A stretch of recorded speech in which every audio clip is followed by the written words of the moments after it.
بسم الله الرحمن الرحيم. الحمد لله رب العالمين، والصلاة والسلام على خير خلقه محمد وعلى آله وصحبه وسلم ومن تبعهم بإحسان إلى يوم الدين. ربنا لا تزغ قلوبنا بعد إذ هديتنا وهب لنا من لدنك رحمة إنك أنت الوهاب. آمين. براني برزو خوشويست، السلام عليكم ورحمة الله وبركاته. لا محاضرة رابردو لخدمتان دابوم لخدمت ايوه دابوم بناو نشاني عنوانك بابتك بناوي المسارعة واتا بيش برشي كردن بودوا روش. بابتي او رومان بناو نشاني علو الهمة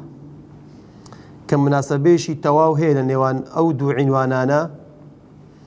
اوانيك داخلي بيش برشي ابنو مسابقة اكن ومتنافسة اكن بو روجي دوائي أبي كسيك بيت همة برز بيت. هميشه إنساني بهمة إنساني همة نظم ناتواني داخلي هيس بيش برشيك بيت، هم لجياني دنيا وايا وهم لجياني قيامتي شوية. بويا أبيت أو بزانين أو كسي كأيويت داخلي أو بيش برشي بيت كخواي قورة أيويت بو بدستيناني رضامندي پروردگار أبي كسيك بيت لأو بري همة برزية ودابيت. چونکە پێشبڕچێ ئەوەی کە ئەوێت ڕقم قیاز بشتێنی و لە پێشەوە بی و پێشبڕچێ بکات کەسێک بێت ئەبێ خاوەن ئیرادە بێت، توانا بێت، بەغیرەت بێت، جورئەتی هەبێت خۆی داخلی ئەو منافەسەیە و ئەو پێشبڕچێ بکاتن. الهمة وتیانە لەسەر وەزنی فعلەتە لە هەمیەوە هاتی. الهم يعني كابرا إرادي كرد. الهم هو مبدأ الإرادة أوي كبيوت همت برز بيت أبيت مبدئي أو كسا إرادة توانا بيت. أقرنا ناتوانت هميشه لهمتي برز وبروانيتا اشتكات بلام دلت ولكن خصوها بنهاية الإرادة كسك كصفتي همت برزي تيدابو أو بري إرادة ومتماني بخوي هيك أم كارة أنزام بدات. بوي خوي قورة داوة لإنساني مسلمان أكاد أبيت لو مسألة عبادة لأو بري همت برزي وبيت تماشايشت برزكان وقرينجكان وكردوكان بكين أحسن عملتي أبي أو أنزام بدين بو أو بتوانين داخلي أو مسارعي ببين كخوي قورة باسي كذب القرآن يبث لا درس بردو لخدمتها دابو. وتراويش الروي زمان الهمة يعني بكسر الهاء تطلق على العزم القوي بوكس أو تريد كأو بري تواناش زور بهذه هي بوي أو كسر بينك خاون برز خاون همت بتوانا بإرادة أتوانيت همو بربسك بشيني أتوانيت لصافي بيشوبي هيس كاتيك دوانا كبيد. بوي شاعر الله وإذا كانت النفوس كبارا تعبت في مرادها الأجسام. أجر إنسان هميشا نفسي برز بيد لوشتا جرينجا كانوا باشا كان لاشا هرتسندي ماندي كي أيوة زياتر خو ماندي كان چونك أويك مروف بقرد خيد بوشتي تساك نفسي إنسان وطموحي إنسان لوشتا تساكا كان بوي أبي إنسان بشيويشي همت برزوا بروانيتا عبادت وبالأخص لما نجي رمضان دا أبي إنسان زياتر عزمي جزم كاد إرادي بقوة كاد بوي بتواني باشرين زورترين عبادت لو ما نجي دا كسب كاتن لجر روشناي سن آيات يكو سن فرموديشي بيغنبري نازار صلى الله تعالى عليه وآله وسلم لقل نموني سن بياويكي برز أم بابتين إن شاء الله بتيرو تسليبتاني باس أكم لو ما ويك لهم داري كلايا خوي قور أفرميت أعوذ بالله من الشيطان الرجيم والذين جاهدوا فينا لنهدينهم سبلنا وإن الله لمع المحسنين. أجر توزك لس أو أتبوستين لي ورد بينوا خوي قور الرو لو كسانا أكاد أوانيك جاهدوا يعني جهد أكن بهموا معناك وفينا يعني في أمرنا وفي نهينا هر کەسێ جهد ئەکات شەو نخوونی ئەکات تاقە سرف ئەکات ئیرادە بەکاردینیت خواپەرستی ئەکات شەون و خونی ئەکات فینە لە هەر کارێک کە خوای گەورە فەرموویەتی بیکە مەیکە کەسێک گەر ئەمە سیفەتی وابێت یعنی جوهودکردن بە کەسێک ئەکرێت کە لە ئەو پەڕی هیمەتی بەرز دابیت دائیمەن ئینسانی هیمەت نزم کە دائیمەن بە شتی کەم ڕازی بیت بە شتی بچووک ڕازی بیت هیچ کاتێک هەوڵڵادا جوهد و تاقە و توانە سەرف بکات جا فەرمەخوا ئەفەرمێت ئەگەر کەسێک ئاوا بێ سیفەتی بیت خوا گەورە فەرمێت لەنەهدیەنەهم سوبولەنا خوا گەورە لێرە سوبول بە جەمعی هینایە هەرچەندە ڕێگەی خوای گەورە یەک ڕێیە سەبیلە تەنها لێرەدا بە سوبول هاتیە ئەگەنە ئەوان دیکە هەمووی بە سەبیل هاتیە تەماشای وشەی لەنەهدیەنەهم کەن لەنەهدیەنەهم لە ڕووی زمانەوانی دوو ئەداتی تەوکیدی لەسەرە ئێشان لامی تەوکید ئەوەی تریان نونی تەوکید لەسەر وشەی هیدایەت کۆبنەوە هیدایەت یعنی ڕێنمونیکردن ڕاستەڕێکردن و موفقکردن وەکو زانایانی فەلسەفە فەرموون فەرمێ الهدایەة خلق الطاعة على العبادة هداية خلق الطاقة على العبادة كسي أجر جهودي كرد خواي جورا خلقي طاقة وتواني لو أكالس عبادة ويفهم لا نهدينهم يعني تأكيد بن لو إنسان دائما توكيد لو كسي يقدر كسي يقصد له أكاد إشكال لقصي وكسهيا هذا خواي جورا قصي خواي جورا زي إشكالية والله أسلوبي خطابي كلا قال إيميا بوي تأكيد كردن بدو أداة التأكيد لسري يك فعل يشان كلامي توكيد إذا كنوني توكيد يعني ضلياب خلشنا أو كزهد بكات إلا الرجاي من أدوزتها ذا سبولنا هكسيك بالرجايك بنوع عبادتك طبعا عبادة نوع زوري هي زور نوع عبادتها بهم زور كان عبادتها أقاد برجاي خواي جورا وإن الله لمع المحسنين وتزارش ترلامي توكيد داخلي ستبوا وإن الله لمع المحسنين يعني خواي جورا ضل نيابا إنها أداة التوكيد وتحقيقها لام لوين هر أداة التوكيد وتحقيقها يعني تشوار أداة التوكيد وتحقيق ليك آياتها كوبينوا كباستا وكا أو كساني كوا أنا جهد بكن أبي كسانك بن كهمتيا برزبت چونك جهد كردن طاقة صرف كردن ببي وربرزي ناكرت خواي جورا لا صوري واقعة لآياتي هشتاو نويا بومان باسي سي صنف أكاد لحالتي مردن إيشان لو أنا فرميت فأما إن كان من المقربين فروح وريحان وجنة نعيم وأما إن كان من أصحاب اليمين فسلام لك من أصحاب اليمين وأما إن كان من الضالين فنزل من حميم وتصلية جحيم خواي گەورە مرۆڤی لە حاڵەتی سەرەمەرگ دابەش کردو بەسەر سێ بەشدا یەکیان لەوانە مقڕەبینن چێن ئەوانەی مقەریبن یعنی بە مەعنای کەریمە لە خوای گەورە نێزیکن لەو لەحزەی کاتێک کە مرۆڤ لە حاڵەتی سەرەمەرگە کە گیانی تەسلیم ئەکات صنفێک لەوانە مقەریبینن جا ئیمامی ئیبن کەثیرە فەرمێت شنن أواني كمقربين فما إن كان من المقربين فروح وريحان وجنة نعيم أفرمت هم الذين فعلوا الواجبات والمستحبات وتركوا المحرمات والمكروهات وبعض المباحات أفي أوانا مقربين كسيك أو كسانن كهرتي واجبات بيكي هرتي مستحب وسنته بسنة بنفل بمستحب أوي كلا بيغمبر وابي صلى الله عليه وسلم جوربه وبتشوك بيت أنزامي بدي وتركوا المحرمات حدسي محرماتها والمكروهات أوي كمكروهشة للايان زانانوا وبعض المباحات هندك شتي مباح شواز لي بني كحلالة والله أجنيكي مباح أجنيك يعني بيك نيكي وكويكا أوش نيكي فرمي أنا مقربين لا يخوي جولا أفرمي لو حالتها أفرمي ملائكة تبشرهم الملائكة ملائكة دين لبنجوي أو كسنزيك أبنو ولا حالتي سنمرقة بيان ألين فروح وريحان وجنة نعيم. على ما ترسي الروح والريحان أجت مع شيء أو دو شيء كان لتفسير زاليان رحمة إخواننا سربيت زياتر لحش معنا نو معنا جماردون. والله ابن كثير أفرميت همو معنا كان لو معنانا كأبنوا. فروح أي الرحمة ورزق وريحان وفرح وسرور. فرمي همو لو صاروا شيء كأبي توا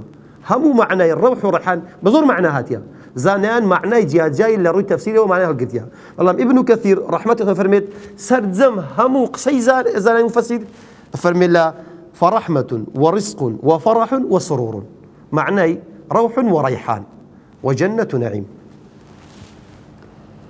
بوي أبي إنساني مسلمان خوش إنسان أبي هولدين مقربين بين لا إخوي جورا نك هر مسلمانك ساده بعادي بي بس بهاش زاقي ديناك.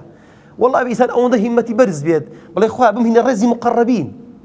شن أواني كلا تزور نزيكن من أوم أبد إنسان أجر طموحي هبيت كسيك بيت خاون إرادة بيت هول أداء إيش بكات لبو درجي مقربين. أما لا آية ده كم ولا آية بالله من باسين خدمة فرمودي بيغمبر صلى الله عليه وسلم زاني أو شون باسي أو كثر ما كان كساني همت برز. حديث كاتوك أنس رضي خوال السربيت روايات أكاد لبيغمبري خواه صلى الله عليه وسلم فرمودك دار قطني رواياتك دردك صحيحة. من أراد أن يعلم ما له عند الله فلينظر ما لله عنده. أجر حز أكي لقيامة مرتبة زور برزبي لفردوس الأعلابي أجر بتوي بزاني خواي جورة سيلوتو آمادة كرديا فلينظر أفرم با أو إنسان السيري خوي كات با تماشا كات ما لله عنده أتوت ست كرديا لو خواي جورة للايتو تسنده لقيامتي شباداشت أونده. أجر أو بكينه بيور أبي إنسان مصون هميشه لا همت برديده بهالبكشد لو درزي أعلاه لو أعلاه وضين بوي بزاني كبمانيت خواي جورة شي بو أمامه ذكريا أبي بزاني أتود شد أمامه ذكريا لو خواي جورة هكذا أو تماشي خوكاد أزاني تي أمامه ذكريا بوي أبي إنسان هميشه لهمت برديده بجيتن. ذا إمام حاكم رضي الله عنه البيت للروايات اشتيش دري بو زياد كرديا كخوي الروايات حقيقة صحيحة. فرمي فإن الله ينزل العبد منه حيث أنزله من نفسه. خوال لقيامات لو شو ندأني أتو خوات سن لناو دلي خو دانايا سند الدانايا خواي قرنا دلي خو خواي قرش لو شو ندأني أجر خواي قرنا بشيكي زور برز دانايا لشوينيك زور برز دانيت داناني برزي خواي قرنا ودلي خود هر أوناك ربلي خواي قرنا لا من زور برزة أبيت بعبادة بيسلميني كزور برزة برزي خواي قرنا لدليتو دا أنزام داني واجبات وسنة كانوا تركرني محرمات وشبهات مكروهات وبعض المباحات إيش أجري توا تماشي أو فرمودي بيغمبري خوابكن صلى الله عليه وسلم ك أيش إمام حاكم رواياتي كده فرميت كأبي كري كعب فرمودك أجرت وفرميت بيغمبري خوا فرميتي صلى الله عليه وآله وسلم فرميت من خاف أدلج سيري أو فرمودي كان بعد تيجي بخين سري ومن أدلج بلغ المنزل ألا إن سلعة الله الغالية ألا إن سلعة الله هي الجنة. أفرم من خاف أدلج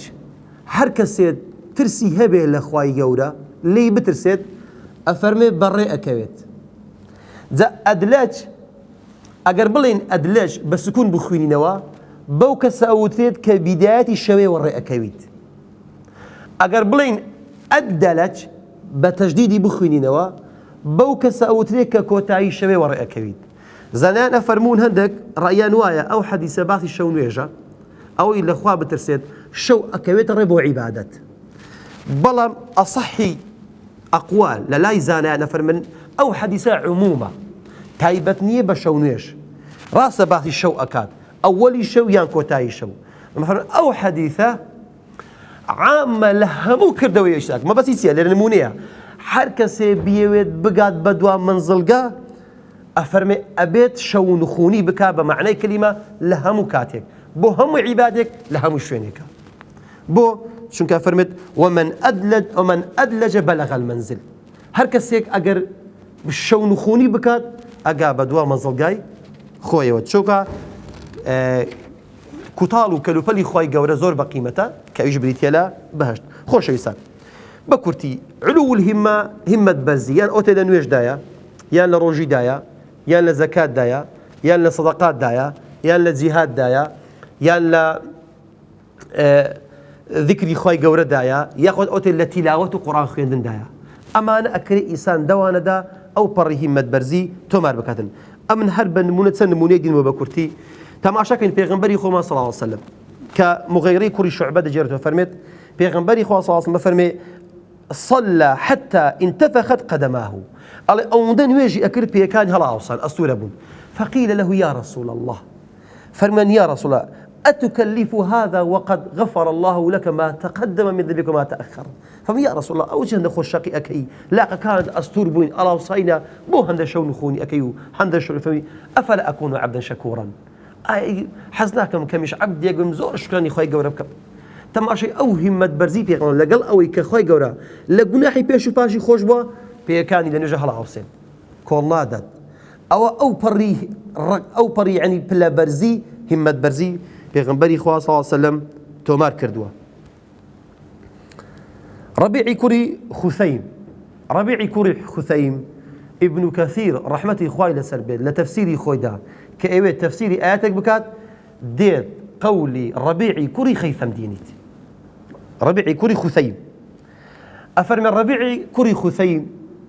يشيك لو كالبيان لو عابد هرق دوران دليت طبعا أو الربيع كابراشي شلل بو هردو لاقي شيني أكردن أكت أخواري دلي كاتي كنوجي أكرد علي داواي لكسك أكرد لكو ركاني علي ورد بمقرن بانويج ببيو بكم كتي لاقي شيني بيان قلت يا الربيع فإنه قد رخص لك قال علمت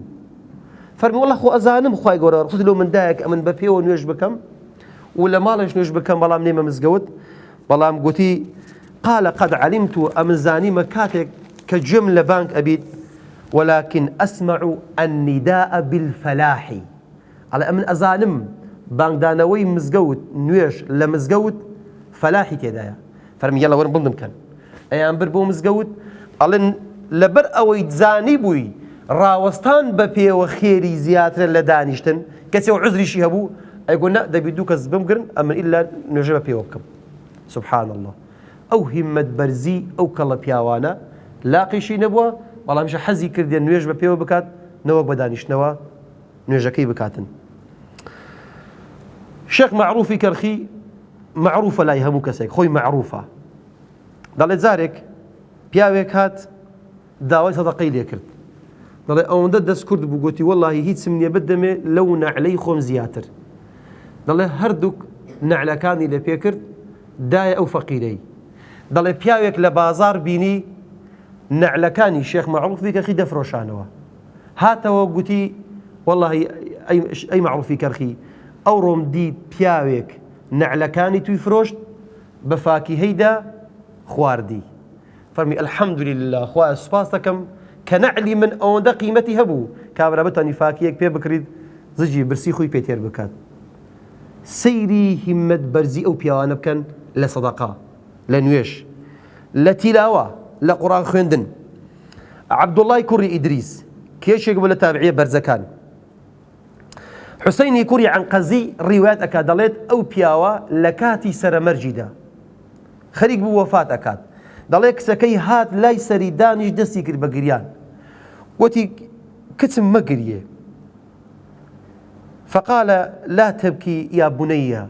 کچەکەم مەگریێ فەرمی والله قد ختمت القرآن في هذا البيت 4000 ختمة فەرمی لۆ من مەگریێ بەر لەوەی بمرم لەو غورفەی کە ئێستا تیدا ئەمرم 4000 جار قورئانم لەو ژۆری ختم کردیە سبحان الله بتاقت نبون لقرآن خويندن كإستا موسيمي قرآن خويندنا مانجي قرآنها أبي مسلمانان أسبي خويان تاودن رقم قياس بشنن لو مانجا لقرآن خويندن دا إمامي أحمد كوري حنبل رضي خوي للسربيت مشهور بإمام أهل السنة طبعا كركيوي كرشي هبو ناوي صالح بو أو صالح بو مان دجير دليت طبعا إمام أحمد لصالي دو صوت تسليشي هجري وفاتي كرت لا شوي تسارشم لمانجي ربيع الأول أحمدي كوري حنبل رضي خوي للسربيت تايشي كرت دوای ئەوی کە لە سزنەی ئازاد کراوهاتە دەر و پاش ئەو هەموو جەڵدەولێدانەی لەسەر مەسەلەی خەڵقی قورئان دەڵێ بابم تایەشی گرت تایەکەی زۆر گەرم بوو زۆر بەشیدەت بوو دەڵێ ئەمن لەکەین دەمامەوە شەوانە ئەگەر پێداویستێک شتێکی هەبێتن بانگی منی ئەکرد کە ئەمن یارمەتی بدەم دەڵێ ئەمیش دەمزانی نەخۆشیەکەی بابم زۆر سەختە زۆر قورسە دەڵێ کاتێک خەڵکی دەیزانی ئیمامی ئەحمەد نەخۆش دەڵێ خەڵک ئەوەندە دەهات سەردانی ئەکرد و منازعەکە دەڵێ وەمان لێ هاتبوو کۆڵانمان داخست بوو لە بەغدا کۆڵانمان قەپات کرد بوو کە خەڵکێکی زۆر ڕوویتی ئەکرد تەماشای ئەو موقیفە ئیمامی ئەحمەدی کوڕی حەنبەل کرد ڕزای خوای لەسەر بێت دەڵێ کاتێک کە بێتاقەتیش ببوو تایەشی گەرم و گوڕی لێ بوو ئەو شەوەی کە وەفاتی کرد دەڵێ گوتی کوڕم هەستە شەوێ بانگی کردم گوتی ئیش سەراوم هەیە چۆ سەرا و دەستنوێژێکی گرت ئیمامی ئەحمەد هاتەوە سەر جێگا ویستی سونەت بکات وتی کوڕم بە پێوم بگرە لەوەی بتوانم ئەو سونەتەیە وەکو پێغەمبەری خوا بکەم صلی الله علیه وسلم بە پێوە بیکەم ڕکوع لە شوێنی خۆی سوزدە لە شوێنی خۆی دەڵێ بابم گرت لە پاش ڕاگرتم بە توندی تا فاتحەی خوێن کە چۆ ڕکوع لە ڕکوع لە سجود هەتا هەستاوە نوێژەکەی کرد تەماشای هیممەت بەرزی ئەو پیاوانەکەن لەو لە حەزاتانەش لە ئەو پەڕی هیممەت بەرزیەوە دابووینە و چۆشیان نەدایە لە کۆتاییەدا ئەو شعرەتان پێشەش ئەەکەم هیوادارم کە جوانتر ئەو بابەتەیە بە دەربێخیت شاعر ئەڵێ كن كالصقور على الذرة تصغي لوسوسة القمر لا كالغراب يطارد الجيفة في الحفر ئەگە تەماشای هەڵۆکەین هەڵۆ هەمیشە شەو نخوونی ئەکات بە دیار مانگەوە ئەخوێنێت ئەوێ شەڕ لەگەڵ مانگ بکات بەڵام تەماشای قەلە ڕەشە بکە ئەچی کامشتی کەمە مشکە بۆقێکە شتێکە لە کونی تاریکا دەردینیت هیوادارم کە خوای گەورە هەموو لایەکمان مۆفەق بکات و خوای گەورە ئەو هیممەت بەرزێ پێمان ببەخشێت بۆی بتوانین بەو هیممەت بەرزە ڕەزامەندی خوای گەورە بەدەست بینین ئامین والحەمدولله رب العالمین